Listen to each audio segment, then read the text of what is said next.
जय हिंद प्यारे साथियों, मैं राहुल कुमार। स्वागत है आज की इस वीडियो में जिसमें हम लोग प्रश्नावली 6.3 के बाकी बचे हुए क्वेश्चन को हम लोग कवर करने जा रहे हैं। प्यारे बच्चों, मैं आशा करता हूं कि आप सभी अच्छे होंगे और आपकी पढ़ाई जबरदस्त तरीके से चल रही होगी। प्यारे बच्चों, इस क्लास में हम लोग पिछले क्लास में प्रश्नावली 6.3 के 1 से लेकर के 5 तक के क्वेश्चन को हमने कवर किया था और आज हम लोग इसी प्रश्नावली के आगे यानी 6 से क्वेश्चन को हम लोग कवर करने जा रहे हैं। तो प्यारे बच्चों ध्यान से देखिएगा, क्लास को शुरू करते हैं। देखिए अगला क्वेश्चन क्या है, क्वेश्चन नंबर 6 क्या है कि एक आकृति 6.37 में आप देख सकते हैं, है ना। क्या है आकृति 6.37 कि एक त्रिभुज AB और त्रिभुज ACD जो है वो आपका सर्वांगसम है। कौन सा त्रिभुज प्यारे बच्चों? ABE, है ना। देखिए त्रिभुज ABE और ACD आपस में क्या है? सर्वांगसम है। तो सिद्ध करना है कि त्रिभुज AD और त्रिभुज ABC क्या होगा? आपका समरूप होगा। चलिए जो दिया हुआ उसको लिखते हैं। क्या दिया हुआ है? सबसे पहले दिया है त्रिभुज ABE, AB सर्वांगसम त्रिभुज ACD, ठीक है। AB और ACD यदि सर्वांगसम है तो सिद्ध क्या करना है उसको भी लिख लेते हैं। सिद्ध करें, क्या सिद्ध करना है?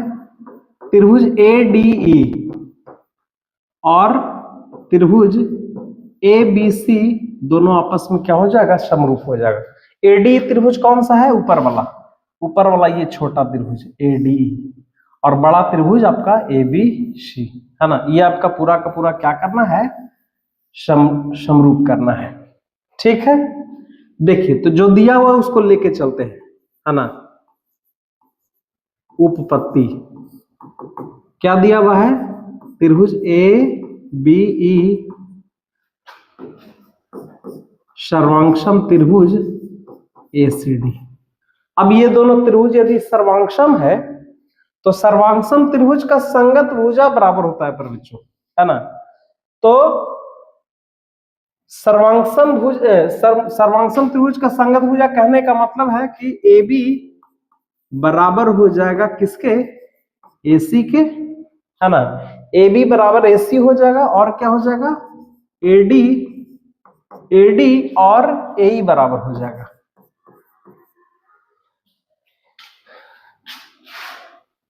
AB भुजा AC भुजा के बराबर और AD भुजा AE भुजा के बराबर, है ना। और आप क्या कर लीजिए, इसको 1 मान लीजिए समीकरण, इसको क्या मान लीजिए? 2 मान लीजिए और दोनों समीकरण को आप यहां से डिवाइड कर सकते हैं। लिखेंगे समीकरण 1/2। जब दोनों समीकरण को डिवाइड करेंगे तो क्या आ जाएगा? ये आपका आ जाएगा AB बटा AD और बराबर में आ जाएगा AC बटा AE आ जाएगा, है ना। अब भुजा का अनुपात बराबर, अब जो त्रिभुज को हमको समरूप करना है उसमें हम लोग चलते हैं, ठीक है। कौन सा त्रिभुज है? त्रिभुज ADE तथा त्रिभुज ABE, है ना। ये दोनों त्रिभुज को क्या करेंगे? समरूप। कैसे? तो सबसे पहले जो मेरा आया है एक क्या आया है? एक आ गया है AB बटा AD बराबर है AC बटा AE के। देखिए तो AB बटा AD बड़ा त्रिभुज में बड़ा भुजा, बड़ा त्रिभुज का बड़ा भुजा और छोटा त्रिभुज का छोटा भुजा, और बड़े त्रिभुज में त्रिभुज ABC में बड़ा भुजा और ये छोटा त्रिभुज का छोटा भुजा का अनुपात। और देखिए बीच वाला कोण दोनों में है। एंगल A जो है बड़ा त्रिभुज के लिए भी है और एंगल A जो है छोटा त्रिभुज के लिए भी है। यानी कहने का मतलब है कि एंगल A बराबर है एंगल A, उभयनिष्ठ है। क्या है? उभयनिष्ठ। तो हम यहां से साइड एंगल, साइड का जो प्रॉपर्टी है उसको हम लगा सकते हैं। कौन सा? Side angle side. तो यहां से लिख सकते हैं, इसीलिए त्रिभुज ADE समरूप हो जाएगा किसके? त्रिभुज ए बी के। कैसे प्यारे बच्चों? साइड एंगल साइड समरूपता से। साइड एंगल साइड समरूपता से दोनों त्रिभुज क्या हो जाएगा? समरूप हो जाएगा।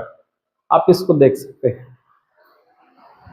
छोटा सा क्वेश्चन था, बस सर्वांगसम हमारा दिया हुआ था उसी का प्रयोग किए हैं और बाकी वैसा कुछ है नहीं। आई होप समझ में आ गया होगा क्वेश्चन। तो अगले क्वेश्चन के ऊपर चलते हैं, क्वेश्चन नंबर 7 के ऊपर चलते हैं। क्वेश्चन नंबर 7 देखिए, 7 में बहुत सारा समरूप करना है, 4 त्रिभुज को इसमें समरूप करना है ना। फिगर को पहले समझते हैं और क्वेश्चन को प्यारे बच्चे समझते हैं। क्वेश्चन हमारा क्या है कि त्रिभुज है एबीसी। आप देख सकते हैं एबीसी त्रिभुज नजर आ रहा होगा आपको। एबीसी में शीर्षलम एडी और सी शीर्षलम है। एक एडी शीर्षलम है और एक आपका क्या शीर्षलम है? एक सी शीर्षलम है। देखिए एक शीर्षलम आपका एडी है और एक शीर्षलम आपका क्या है? सी है। ठीक है, और दोनों एक दूसरे शीर्षलम दोनों एक दूसरे को परस्पर पी बिंदु पे, है ना, ये पी बिंदु पे प्रतिच्छेद करता है। तो यहाँ पे सिद्ध क्या करना है? पहला सिद्ध करना है कि एईपी सर्वांगसम होगा सीडीपी के। तो एईपी थोड़ा त्रिभुज को पहचानिए कि आखिर एईपी है कहां पे, है ना। तो देखिए एईपी और सीडीपी, सीडीपी। तो प्यारे बच्चों ये दोनों त्रिभुज, जो छोटा त्रिभुज देख रहे हैं एईपी और सीडीपी, ये दोनों त्रिभुज को क्या करना है? सर्वांगसम करना है, सॉरी समरूप करना है। तो कैसे करेंगे? तो कम से कम दो त्रिभुज को समरूप करने के लिए दो कोण कम से कम बराबर होना चाहिए, है ना। तो आप देख सकते हैं इसमें ये कोण ये 90 डिग्री हो जाएगा और ये कोण ये 90 डिग्री हो जाएगा। और ये हम कैसे? सम्मुख कोण से ये दोनों कोण आपस में क्या हो जाएगा? बराबर हो जाएगा। ठीक है, इसको मैं मिटा देता हूं। आइए तो सबसे पहला प्रूफ करते हैं। थोड़ा स्पेस का कमी होगा बट कोई दिक्कत नहीं है ना, उसको समझिएगा अच्छे से। सबसे पहला हल कर रहे हैं, है ना। जो दिया हुआ है तो आपका दिया हुआ है, उसको लिख लेते हैं एक बार। दिया हुआ है, क्या दिया हुआ है? दिया हुआ त्रिभुज एबीसी में, एबीसी में एडी तथा सी, एडी तथा सी क्या है? शीर्षलंब है, शीर्ष लंब है। ठीक है, चलिए पहला प्रूफ कर रहे हैं हम लोग। पहला क्या प्रूफ कर रहा है? त्रिभुज एईपी और त्रिभुज सीडीपी हमको समरूप करना है, तो उसी में चलते हैं। त्रिभुज एईपी तथा त्रिभुज सीडीपी में। तो सबसे पहले देखिए कि एईपी में ये वाला कोण 90 डिग्री है ना, और ये वाला कोण यहाँ पे 90 डिग्री है। तो यहाँ पे लिख सकते हैं कि एंगल एईपी बराबर एंगल सीडीपी, सीडीपी बराबर कितना डिग्री? 90 डिग्री। ठीक है, और एक कोण सम्मुख कोण से ये दोनों कोण आपस में बराबर है, एंगल एपी, एंगल एपी ई बराबर है एंगल सीपीडी के, सीपीडी के। कैसे? सम्मुख कोण से। तो प्यारे बच्चों देख सकते हैं कि ये दोनों त्रिभुज का दो कोण आपस में क्या हो गया? बराबर हो गया। जब दो कोण बराबर हो गया तो जाहिर सी बात है कि त्रिभुज क्या हो जाएगा? समरूप हो जाएगा। इसीलिए लिख सकते हैं कि त्रिभुज एईपी समरूप त्रिभुज सीडीपी। कैसे? कैसे? एंगल उपपरमे से, एंगल उपपरमे से ये दोनों त्रिभुज क्या हो गया? आपका समरूप हो गया। तो प्यारे बच्चों इसी तरह से पहला प्रूफ कर दिए, दूसरा भी उसी तरह से प्रूफ हो जाएगा, है ना। आ जाते हैं दूसरे प्रूफ करते हैं। दूसरा में है कौन सा? त्रिभुज एबीडी, एबीडी तथा त्रिभुज सीबी, सीबी में। देखिए तो एबीडी और त्रिभुज सीबी में है क्या? कहां पे एबीडी है? ध्यान दीजिए, एबीडी, देखिए एबीडी ये त्रिभुज की बात कर रहा है। देखिए एबीडी ये त्रिभुज है, और सीबी कहां पे है, सीबी, सीबीई ये त्रिभुज है। तो एबीडी में ये 90 डिग्री हो जाएगा और ये 90 डिग्री सीबी में हो जाएगा, है ना। और हम देख क्या पा रहे हैं कि एंगल बी जो है इसमें दोनों में उभयनिष्ठ है, एबीडी में भी है और सीबी में भी, ये दोनों में ही एंगल बी उभयनिष्ठ है। तो उसी को लेकर के चलेंगे। एबीडी में सबसे पहले एंगल एडीबी 90 डिग्री है, यहां पे लिखेंगे एंगल ए डीबी बराबर, ये कोण यहां पे 90 डिग्री हो जाएगा, और यहां पे सीईबी, एंगल सीईबी बराबर 90 डिग्री, ठीक है।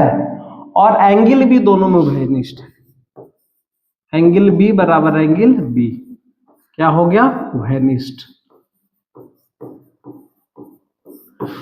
तो प्यारे बच्चों देख सकते हैं कि यहाँ पे दो कोण इसमें भी बराबर हो गया, तो त्रिभुज क्या हो जाएगा, समरूप हो जाएगा। इसलिए लिख सकते हैं त्रिभुज एबीडी समरूप त्रिभुज सीबीई। कैसे, ये भी आपका एंगल उपपरमेश से ये दोनों त्रिभुज आपको इसमें क्या हो जाएगा, समरूप हो जाएगा। तो प्यारे बच्चों इस तरह से हम लोग तीसरा भी क्या कर दिए, प्रूफ कर दिए। आइए अब चौथे के ऊपर चलते हैं, सॉरी दूसरा प्रूफ किए, तीसरा प्रूफ करते हैं। तीसरा क्वेश्चन क्या है, त्रिभुज एईपी और एडीबी को समरूप करना है। कौन सा, त्रिभुज एईपी तथा त्रिभुज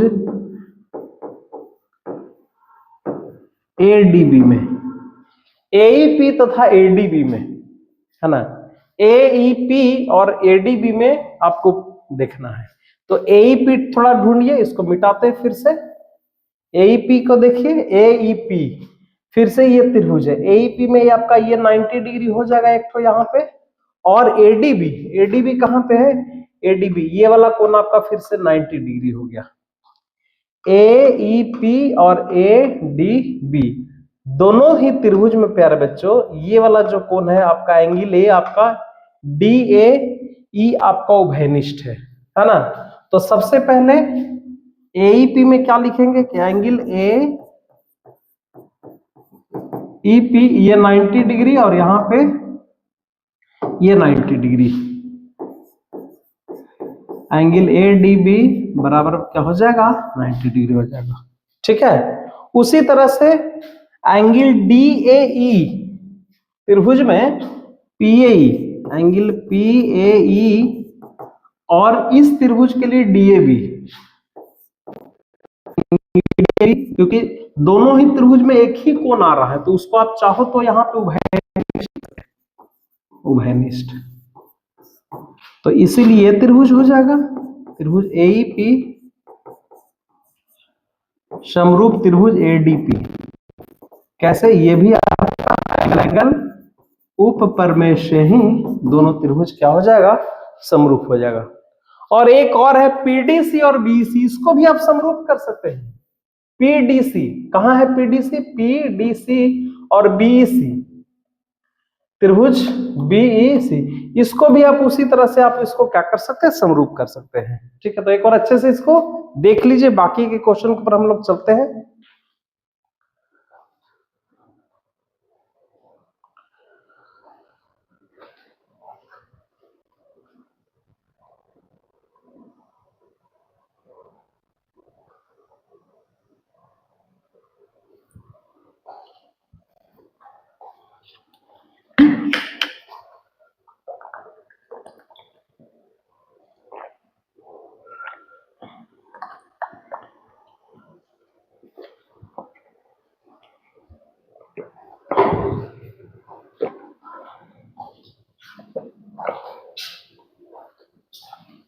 चलिए अगले क्वेश्चन की ओर चलते हैं। नेक्स्ट क्वेश्चन है क्वेश्चन नंबर 8 प्यारे बच्चों, ध्यान से देखिएगा। 8 नंबर क्वेश्चन क्या है, एक समांतर चतुर्भुज एबीसीडी है ना। एक समांतर चतुर्भुज बना लेते हैं एबीसीडी।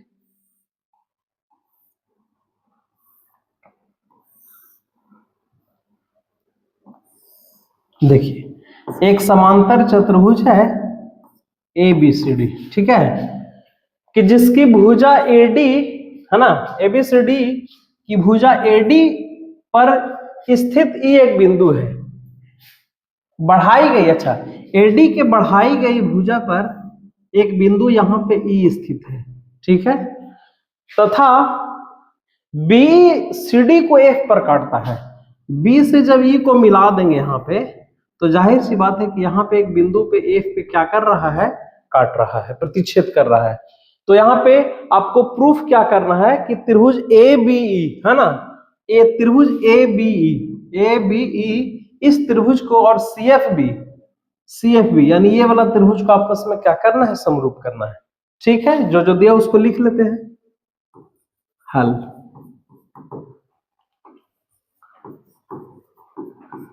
दिया है ABCD एक समांतर चतुर्भुज है। ABCD कैसा चतुर्भुज है, एक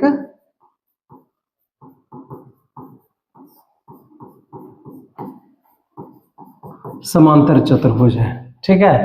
ABCD एक कैसा चतुर्भुज है फिर बच्चों, समांतर चतुर्भुज है। ABCD जब एक समांतर चतुर्भुज है और AD को बढ़ाया गया है ना। चलिए जो सिद्ध करना उसको लेकर के चलते हैं। क्या सिद्ध करना है,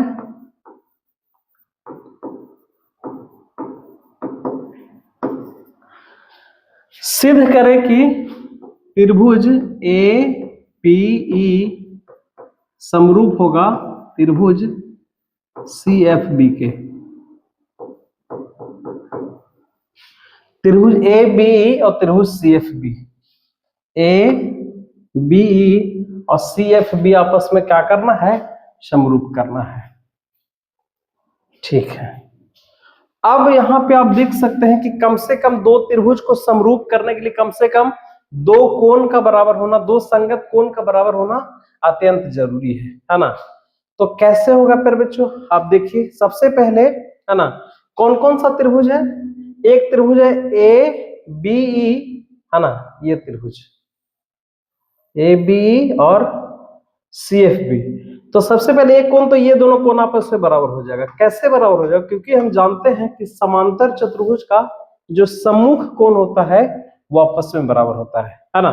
चलिए देखिए यहाँ पे लिख सकते हैं सबसे पहले प्रमाण या उत्पत्ति, कौन कौन से त्रिभुज में, त्रिभुज ABE तथा त्रिभुज CFB में, ठीक है। सबसे पहले एंगल A बराबर C हो जाएगा, एंगल A बराबर एंगल क्या हो जाएगा, C हो जाएगा, क्योंकि कैसे, सम्मुख कोण से। सम्मुख कोण कहने का मतलब है कि समांतर चतुर्भुज का जो सम्मुख कोण होता है वो बराबर होता है। इस त्रिभुज में ये वाला कोण और इस त्रिभुज में ये वाला कोण बराबर होगा। एक और देखिएगा तो क्या हो सकता है कि ये दोनों रेखा आपस में पैरेलल है। समानांतर चतुर्भुज में आमने सामने की भुजा क्या होती है, समांतर होती है, और ये तिर्यक रेखा इसको क्या कर रहा है, काट रहा है। तो जब तिर्यक रेखा काटती है तो एकांतर अंतः कोण से ये दोनों कोण आपस में क्या हो जाएगा, बराबर हो जाएगा। यहां से लिख सकते हैं कि एंगल AEB बराबर हो जाएगा किसके, एंगल FBC के, एंगल FBC के। और ये कैसा कोण है पर बच्चों, एकांतर कोण है। तो मिल गया दोनों त्रिभुज का दो कोण, एक कोण इस त्रिभुज में ये इसके बराबर है और फिर ये दोनों कोण इस कोण के बराबर हो गया। तो अतः हम कह सकते हैं, अतः कौन सा त्रिभुज, त्रिभुज ABE समरूप होगा किसके, त्रिभुज CFB के। कैसे, तो एंगल उपप्रमेय से, एंगल उपप्रमेय से ये दोनों त्रिभुज आपस में क्या हो जाएगा, समरूप हो जाएगा। और प्यारे बच्चों यही आपको क्या करना था, प्रूफ करना था। तो 8 नंबर भी क्वेश्चन समझ में आ गया होगा। आइए हम लोग नेक्स्ट क्वेश्चन के ऊपर बढ़ते हैं, और देख लीजिए अच्छे से है ना। सिंपल, इस त्रिभुज में आपको ये त्रिभुज, बड़ा वाला त्रिभुज ABE को समरूप करना था और CFB को। तो ये कोण ये दोनों से कर दिए सम्मुख कोण से, और एक एकांतर कोण से ये दोनों कोण बराबर किए। और किसी भी त्रिभुज को, दो त्रिभुज को समरूप होने के लिए दो कोण बराबर होना चाहिए। चलिए नेक्स्ट क्वेश्चन है आपका ये, फिर से एक आकृति आपको दे दिया है क्वेश्चन में। आकृति क्या है कि एबीसी और एएमपी दो समकोण त्रिभुज है ना। एबीसी दिख रहा होगा त्रिभुज एबीसी, और एएमपी भी दिख रहा होगा, है ना। ये दोनों समकोण त्रिभुज है जिसके बी समकोण है और एम समकोण है। तो दो चीज सिद्ध करना, पहला सिद्ध होगा तो दूसरा भी ऑटोमेटिक सिद्ध हो जाएगा। कैसे, देखिए दिया हुआ पहले लिख लीजिए। दिया है त्रिभुज ए बी सी, है ना। ए बी सी एवं त्रिभुज ए एम पी कैसा है, समकोण है। कैसा त्रिभुज है, समकोण त्रिभुज है। अब जब समकोण त्रिभुज है तो दोनों का एक कोण तो 90 डिग्री बराबर हो जाएगा। ये दोनों को समरूप करने के लिए ये वाला आपका 90 डिग्री मिल गया एएमपी में, और एबीसी में, है ना, एबीसी में ये वाला आपका 90 डिग्री हो गया। और प्यारे बच्चों यदि देखिएगा तो एंगल ए जो है दोनों ही त्रिभुज में है, एएमपी में भी और एबीसी में भी। तो इस तरह से दोनों त्रिभुज समरूप हो गया, है ना। चलिए प्रमाण से यहाँ पे लिख लेते हैं। सिद्ध जो करना है वो तो दिया हुआ है, पहला प्रूफ कर रहे हैं हम लोग। क्या, त्रिभुज एबीसी तथा त्रिभुज एएमपी में दो कोण बराबर हो जाएंगे। कौन, एंगल एबीसी बराबर 90 डिग्री, एंगल एबीसी बराबर उधर में एएमपी में एंगल एएमपी, एएमपी बराबर कितना डिग्री, 90 डिग्री। और एंगल ए जो है दोनों में उभयनिष्ठ है। एंगल ए जो है वो दोनों में ही क्या है, उभयनिष्ठ है।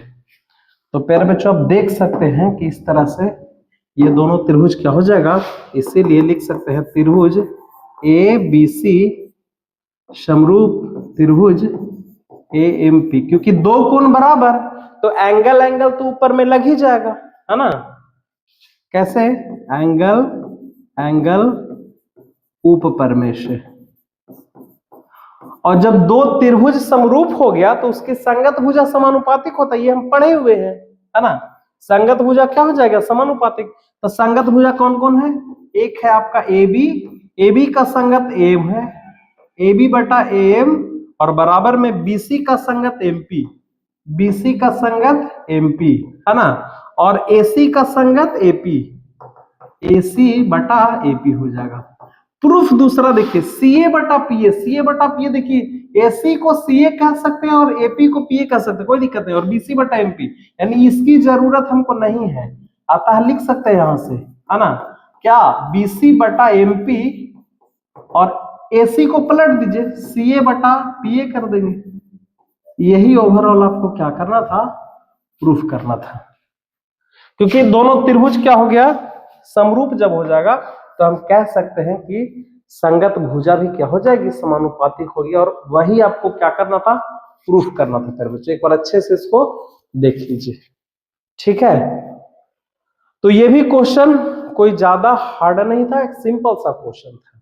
क्वेश्चन नंबर 9 को भी हम लोग कवर कर लिए, एक बार अच्छे से देख लीजिए। बाकी फिर हम लोग आगे के क्वेश्चन की ओर चलेंगे।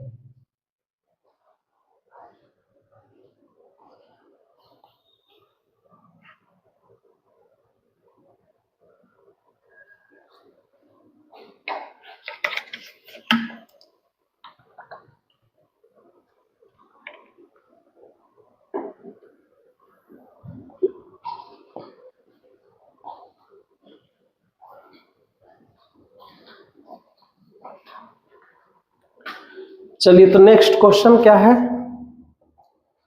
क्वेश्चन नंबर 10 है कि CD तथा GH क्रमशः त्रिभुज एंगल ACB और EGF कैसे समद्विभाजक है कि बिंदु D और H क्रमशः त्रिभुज ABC और त्रिभुज FEC। सबसे पहले इसमें त्रिभुज बनाते हैं, है ना। सबसे पहले दो त्रिभुज बना लेते हैं, देख लीजिएगा अच्छे से। सबसे पहले दो त्रिभुज बनेगा इसमें। कौन कौन सा त्रिभुज पर बच्चों, एक है त्रिभुज ABC और दूसरा त्रिभुज क्या है, FEG, ABC और FEG, है ना। क्या कह रहा है कि CD तथा GH क्रमशः ACB, CD जो है ACB का समद्विभाजक है। देखिए CD जो है वो इस कोण का समद्विभाजक है। समद्विभाजक कहने का मतलब ये दोनों कोण आपस में बराबर हो जाएगा, ठीक है। और GH जो है EGF का समद्विभाजक है। GH यहां से ये कोण है, ये दोनों कोण आपका समद्विभाजक है जो कि GH है। GH जो है वो एंगल EGF का क्या है, समद्विभाजक है। और बिंदु D तथा H पर क्रमशः ABC के भुजा AB, ये AB के भुजा AB भुजा पर D पर मिल रहा है और FE भुजा के H पर क्या कर रहा है, मिल रहा है। तो प्रूफ करना है कि ABC, है ना, यदि हाँ, और दिया हुआ कि यदि ABC और FEG समरूप है तो दर्शाना ये है। दर्शाना इसमें 3 दर्शाना है। अच्छी बात, चलते हैं देखते हैं। सबसे पहले क्या क्या दिया वो उसको वो लिख लेते हैं। पर बच्चों ध्यान से देखिएगा क्या दिया हुआ है। तो दिया हुआ है त्रिभुज ABC समरूप त्रिभुज FEG, त्रिभुज FEG। अब जब त्रिभुज समरूप होगा तो जाहिर सी बात है कि संगत कोण बराबर हो जाएगा। संगत कोण का मतलब कि A जो है वो F के बराबर हो जाएगा, B जो है वो E के बराबर हो जाएगा और पूरा जो C जो है वो G के बराबर हो जाएगा। हम यहां से लिख सकते हैं ये बात को क्या, कि एंगल A बराबर हो जाएगा एंगल F के, ठीक है। और क्या बराबर हो जाएगा, एंगल B बराबर हो जाएगा एंगल C के, सॉरी B बराबर हो जाएगा E के, B बराबर हो जाएगा एंगल E के, और एंगल C जो बराबर हो जाएगा, C बराबर हो जाएगा एंगल G के बराबर हो जाएगा। ये आपका ओवरऑल आपका क्या हो जाएगा, बराबर हो जाएगा, ठीक है। तो सबसे पहला देखिए क्या प्रूफ करना है ना। और जो समद्विभाजक है आप चाहो तो उसको भी लिख देते हैं। क्या लिख देते हैं कि CD तथा GH क्रमशः किसका समद्विभाजक है, एंगल ACB तथा EGF एंगल EGF का समद्विभाजक है।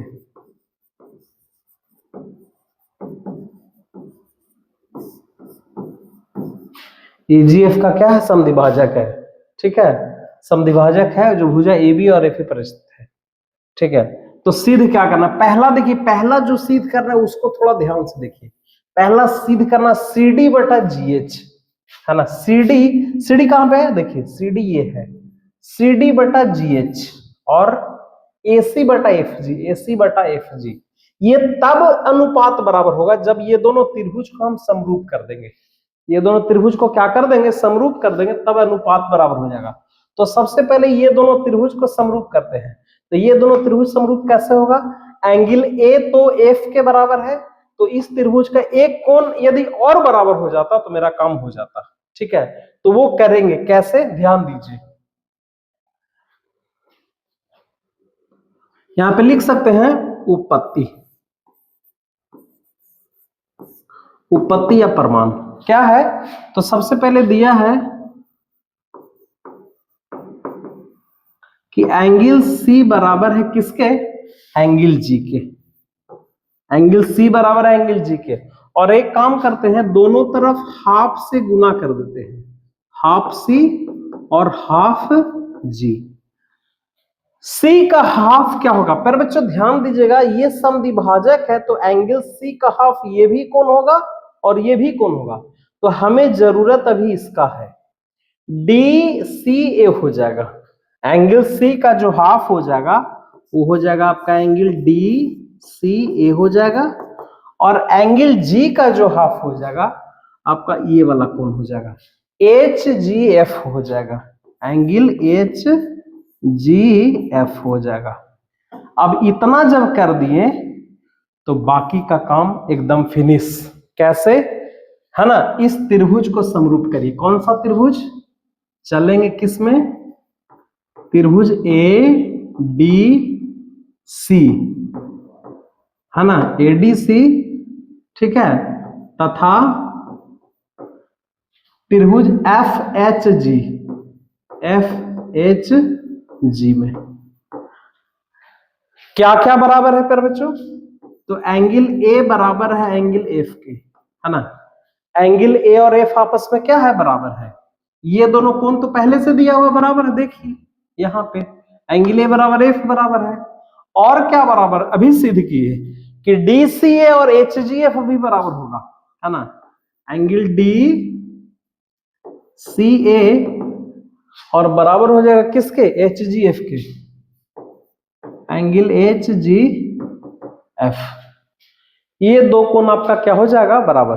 और जब इस तरह से दो कोण बराबर हो गया तो लिख सकते हैं कि त्रिभुज ADC समरूप त्रिभुज FHG। और जब त्रिभुज समरूप तो संगत भुजा समानुपातिक, है ना। DC का समानुपातिक और DC का संगत क्या हो जाएगा? DC बटा HG, HG, और बराबर में क्या हो जाएगा? AC बटा FG। देखिए AC बटा FG, AC बटा FG, है ना। यही आपको क्या करना था? प्रूफ करना था, प्रमाणित करना था। यहां से ये भी प्रूफ हो गया और ये भी प्रूफ हो गया, DCB और HG, है ना। अच्छा, DC और HGF ये भी देखिए प्रूफ हो गया, ये भी त्रिभुज कहीं ना कहीं प्रूफ हो गया। और ये त्रिभुज को प्रूफ करने के लिए कुछ नहीं करना है, सिंपल ये दोनों त्रिभुज में हम लोग चलेंगे, BCE के बराबर हो जाएगा। और जैसे ये दोनों कोण आपस में हाफ करके बराबर किए, उसी तरह से ये दोनों कोण को भी हाफ करके बराबर करेंगे तो ये दोनों त्रिभुज आपस में क्या हो जाएगा? समरूप हो जाएगा। यही प्रूफ करना था पर बच्चों। क्वेश्चन नंबर 10 में एक बार अच्छे से देख लीजिए, उसके बाद फिर आगे की क्वेश्चन की ओर बढ़ते हैं।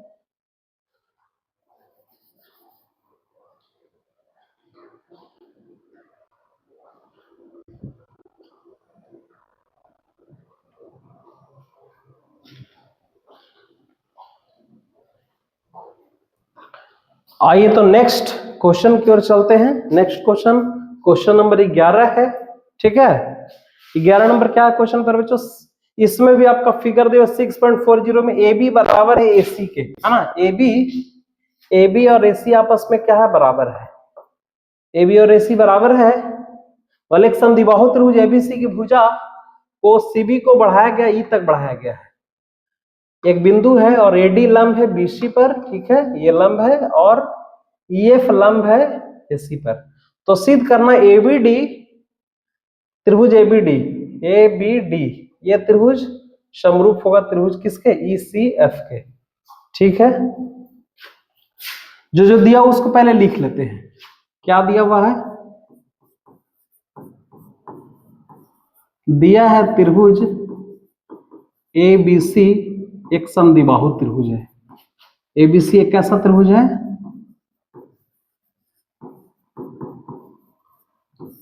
समद्विबाहु त्रिभुज है। अब जब त्रिभुज समद्विबाहु है तो इसमें यह भी दिया कि उसकी भुजा बराबर है, दो तो AB बराबर है किसके? AC के। अब जब भुजा बराबर होगा प्यारे बच्चों, है ना, भुजा जब बराबर होगा तो कोण भी तो बराबर हो जाएगा, आधार पर का कोण भी बराबर हो जाएगा, एंगल B और C भी बराबर हो जाएगा, है ना। यहाँ पे लिख सकते हैं, इसीलिए एंगल B बराबर हो जाएगा एंगल किसके? C के। प्रूफ क्या करना है? और क्या दिया हुआ है ना, लंब भी है दिया, और क्या दिया हुआ? तथा EF लंब है AC पर। EF लंब AC, EF लंब AC कहने का मतलब है कि ये आपका 90 डिग्री का कोण हो जाएगा। कितना डिग्री का कोण हो जाएगा? ये आपका लंब परपेंडिकुलर, यानी ये 90 डिग्री और यहाँ पे ये 90 डिग्री हो जाएगा। EF लंब AC, और क्या है लंब? AD लंब BC है। AD लंब है किस पे? है BC पे। तो सिद्ध करना है, सिद्ध करें। क्या सिद्ध करना है? त्रिभुज ABD समरूप त्रिभुज ECF। ABD और ECF क्या करना है? समरूप करना है, ठीक है। आइए इसको हम लोग समरूप कर लेते हैं। ये वाला कोण यहाँ पे बराबर है और ये आपका 90 डिग्री और ये 90 डिग्री है। इधर में 90 डिग्री। चलिए तो लिखेंगे यहाँ पे परमान या उपपत्ति जिस त्रिभुज में चलना है, त्रिभुज ए बी डी तथा त्रिभुज ई सी एफ में, है ना। क्या क्या बराबर है, तो ए बी डी का एंगल बी और ई सी एफ का एंगल सी बराबर है ना। एंगल बी बराबर है ए बी डी में और एंगल सी बराबर है ई सी एफ में। दो कोण बराबर हो गया। और क्या बराबर है, एक परपेंडिकुलर 90 डिग्री है। Angle E F C, angle E F C, E F C इस त्रिभुज का और ए बी डी में angle A D B 90 degree. Angle A D B बराबर क्या हो गया, 90 डिग्री। तो यहां पे दो कोण बराबर हो गए, तो एंगल एंगल ऊपर में से। फिगर जब इस तरह से बनाइएगा, कुछ फिगर इस तरह से है एक तो, और एक फिगर इस तरह से है। यहां पे आपका ई है, ई एफ है, और यहाँ पे सी, और यहाँ पे ए है, बी है, डी है। ये 90 डिग्री है यहाँ पे, और ये 90 डिग्री है, और इसमें एंगल बी और इसमें एंगल सी आपस में क्या बराबर, दो कोण बराबर हो गया। तो इसीलिए लिख सकते हैं त्रिभुज ए बी डी समरूप त्रिभुज ई सी एफ। कैसे, एंगल एंगल ऊपर में से, एंगल एंगल ऊपर में से दोनों त्रिभुज क्या हो गया, समरूप, है ना, प्रमाणित। ये दोनों त्रिभुज आपस में क्या हो गया, समरूप हो गया। एक बार देख लीजिए प्यारे बच्चों, क्वेश्चन नंबर 11 हम लोग क्या कर लिए, सॉल्यूशन कर लिए। चलिए तो आज का क्लास यहीं तक। बाकी का क्वेश्चन को हम आपको अगले क्लास में, अगले लेक्चर में करेंगे, ठीक है। और प्यारे बच्चों, आशा करता है कि आज की क्लास आपको अच्छा लगा होगा। यदि क्लास से लाइक करिए, और यदि इस चैनल पर नए तो सब्सक्राइब करिए प्यारे बच्चों। और मिलेंगे इसके अगले क्लास में इसके अगले क्वेश्चंस के साथ। तब तक के लिए धन्यवाद। Thank you very much.